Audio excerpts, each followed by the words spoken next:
अंतरिम अर्थसंकल्प जो सादर झाला, तर अंतरिम जो अर्थसंकल्प असतो त्याच्यात तुम्हाला नवीन घोषणा करता येत नाहीत. हा अलिखित नियम ज्या दिवशीपासून आपण संविधान स्वीकारले तेव्हापासून आपण बघितलं की निर्मला सीतारामन यांनी केंद्रीय बजेट सादर केलं. केंद्रीय अर्थसंकल्प सादर करताना त्यांनी मोजक्या शब्दांमध्ये बजेट आटोपतं घेतलं. पण इथे मात्र अजितदादांनी एवढ्या मोठ्या मोठ्या घोषणा केल्या की खरं त्यांच्या स्वभावाच्या विरोधात आहेत. आम्ही जेव्हा त्यांच्याबरोबर असायचो आणि आम्ही कधीही मागणी केली, अरे तुम्हाला काय कळतं की नाही सरकार डबघाईत चाललंय. आणि आता त्यांना मला माहीत नाही की त्यांना हे म्हणजे कसं विसर पडला की काय, की या सरकारवरती कमीत कमी 2 लाख कोटी रुपयाचं तुम्ही आणताय डब्यात. आणि त्याच्यात आता त्यांनी काहीतरी अनाऊन्स केलंय, हे तोडणार, मंत्रालय तोड़ना। अमृत नोनी आर्थो प्लस, ये एक प्रूवन फॉर्मूला है। इसमें मौजूद नोनी फल के गुण और आयुर्वेदिक जड़ी बूटियां शरीर को जरूरी पोषक तत्व देने के साथ साथ हड्डियों और जोड़ों के घिसने, उनमें होने वाले सूजन और दर्द को रोकने में मदद करता है। दर्द मुक्त जीवन के लिए अमृत नोनी आर्थो प्लस। हे बंगले तोडणार आणि ते 7,500 रुपये खर्च, 7,500 कोटी रुपये खर्च करून सेंट्रल विस्टा बांधणार। मला त्यांना सांगायचं आहे की ज्या मुंबईमध्ये तुम्ही ही घोषणा केली आहे ना, त्या मुंबईमधल्या 50% जनता ही अजूनही झोपडपट्टीत राहते। परत एकदा बोलतो की ह्या मुंबईतली 50% जनता झोपडपट्टीत राहते। महाराष्ट्रातल्या दारिद्र्य रेषेखालील लोकांना आजही वेळेवर रेशन मिळत नाही। अनेक जण उपाशीपोटी झोपतात। महाराष्ट्रामध्ये असं सोन्याची कौलं लावलेलं घर ही अपेक्षा नाही आहे मराठी गरीब माणसांची। आम्हाला पोटभर अन्न द्या, हाताला काम द्या, एवढीच त्यांची मागणी आहे, ती पूर्ण करा। आणि मग तुम्हाला जे काय महाराष्ट्रात विस्टा फिस्टा शिस्टा करायचं आहे ते करून टाका। फक्त हा पैसा तुमच्या घरचा नाही आहे, हा पैसा करोडोपाने जनतेचा तुमच्या तिजोरीत जमा होतोय, लक्षात ठेवा। म्हणजे तुमची जशी घरं सान सुंदर तुम्ही करता, म्हणजे आता हे जे इथले बंगले आहेत त्यांच्या सौंदर्यीकरणावरती मागच्या 5 वर्षात किती खर्च झाले ह्याचा हिशोब लावला की आपल्याला कळतं। त्यामुळे मला वाटतं की हा महाविस्टाचा जो काही महा प्रोग्राम घेतलेला आहे हे कशा काय दृष्टिकोनातून घेतला कळत नाही। पण गरीब माणसाची कुठेही या लोकांना कणव नाही, प्रेम नाही, त्यांच्या भुकेबद्दल चिंता नाही, हेच दुःख आहे। सरकार वर्षा गायकवाड सभागृहामध्ये धारावी प्रकल्पावर बोलत असताना त्या एकट्याच बोलत होता, सत्ताधाऱ्यांनी त्यांना घेरलं, त्यांच्याबरोबर फक्त अमित पटेल आले, पण त्यांच्या बरोबरीने विरोधक कोणी दिसले नाही। जयंत पाटील सुद्धा आता दिसत नाहीत विरोधामध्ये। तर विरोधकामध्ये एकजूट नाही आहे। नाही, मी नव्हतो, मी आतमध्ये नव्हतो, मी बाहेर होतो। विरोधकांमध्ये बिलकुल एकजूट आहे असं कुठेही नाही। शिवसेनाचे प्रमुख नेते उद्धव ठाकरे यांनी त्या बाबतीत मोर्चा काढलाय, आमचीही भूमिका स्पष्ट आहे। असं कुठे त्यांना आमच्या आता वर्षात येईल ना एकटं पडण्याचा काही प्रश्न येतच नाही।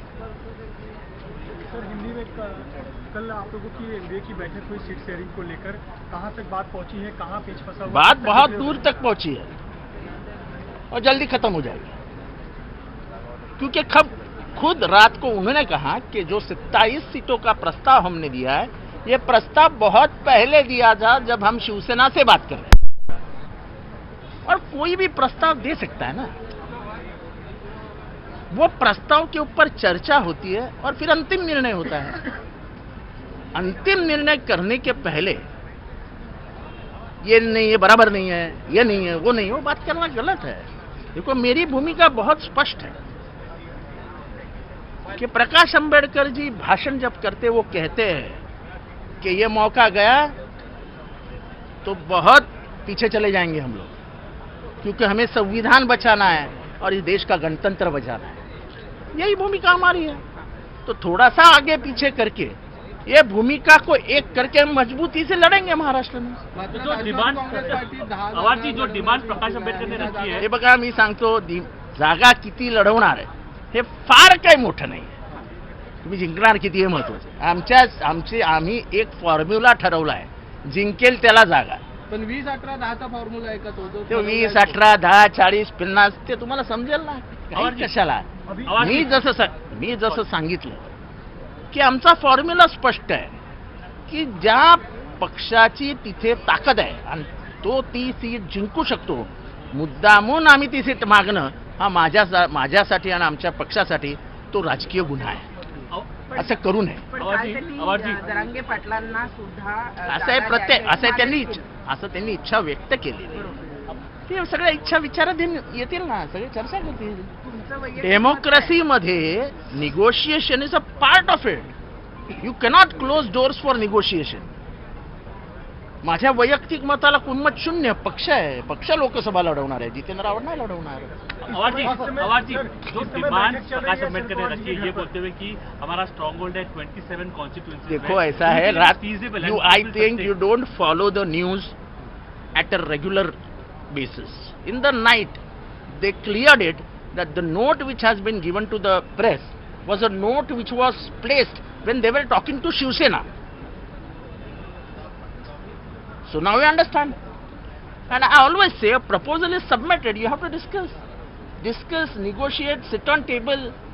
These are all the processes of democracy. What is democracy? You have the liberty to say anything. That is liberty, na? And in this country now, liberty is controlled, and we don't accept this as our way of behavior. We have given liberty to Prakash Ambedkar to submit his proposal, and the great Prakash Ambedkar, he is the ultimate heir of Babasaheb Ambedkar. So he has one view in mind that we have to defend Indian democracy and we have to defend Constitution. We also say the same. So goals are equal. So nothing matters. कोणत्याही क्षणी आचारसंहिता लागू शकते. मग नेमका हा formula कधीपर्यंत या बैठका संपतील? अभी मीटिंग चल रही है शरद पवार जी के यहाँ पे, तो सब चालू है, सब जगह पे चालू है. सब मालूमात हम प्रेस को देंगे, तो हमारे लिए कुछ रखिए ना भाई. सर जो बात चल रही कि वंचित बहुजन आघाड़ी को साथ देने की बात नहीं, जो फिलहाल एक जो लिस्ट चल रही है 27. मैंने बताया, कल भी बताया, आज भी बताया कि कोई भी अपना प्रस्ताव तो रखेगा ना, उस प्रस्ताव के ऊपर चर्चा तो होगी और चर्चा के बाद ही अंतिम निर्णय आता है ना. आप चर्चा का दरवाजा गणतंत्र में बंद नहीं रखते. चर्चा ये हक है. कोई भी चीज में आप जब आज इस कंपनी छोड़ के दूसरी कंपनी में जाते हैं तो आप बोलते हैं हमें 1 लाख की तनख्वाह दो.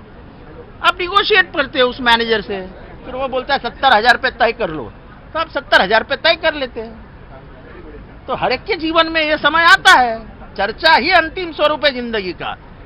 माँ बेटे से चर्चा करती है, बाप बेटे की चर्चा होती है, बीबी मर्द की चर्चा होती है. बीबी मर्द के चर्चे में ना संसार चल सकता है क्या? ये संसार ही है हमारा. बाकी का अध्यात्म है. अवार्ड साहब से हिंदी में जाना चाहेंगे कि मराठा एक्टिविस्ट मनोज जरांगे पाटिल पॉलिटिशियन बनना चाहते हैं. अम्बेडकर साहब ने एक प्रपोजल दिया है एनसीपी की तरफ से. आप देखो ऐसा है, एनसीपी की तरफ से वगैरह ऐसा नहीं होता है. उन्हें महाविकास आघाड़ी को कहा है कि इसके बारे में सोचिए. नहीं, उन्होंने ये नहीं कहा ये कर दीजिए. इसके बारे में सोचिए. सोचेंगे. कब तक सोचेंगे क्योंकि आज अरे भाई हमको हमारा टाइम लेने दीजिए ना. सेकंड हमारा एजेंडा क्या प्रेस तय करेगी क्या? तो मार्च के सेकंड. अरे पर आपको हमको हमारा एजेंडा तय करने दो ना. आप हमारा एजेंडा मत तय करो. Sir excuse me sir 1 minute. आचारसंहिता कोणत्याही क्षणी लागू शकते. आम्ही अहो तुम्हाला आचारसंहिता कधी लागणार हे तुम्हाला माहित नाही. मी सांगतो तारीख. साईडला या. Sir, now the days are this government and Devendra Fadnavis. The two contents are going on. He's well played and he's a master of disguise. But there is another side. The dark side is there. He is spoiled whole the culture of Maharashtrian thoughts. How you look about that? You have said what I wanted to say. I'm asking you, sir. You have said what I wanted to say. Just give me your comments, sir. No, you have given in your comments. So I don't want to repeat your comments. You have given your comments.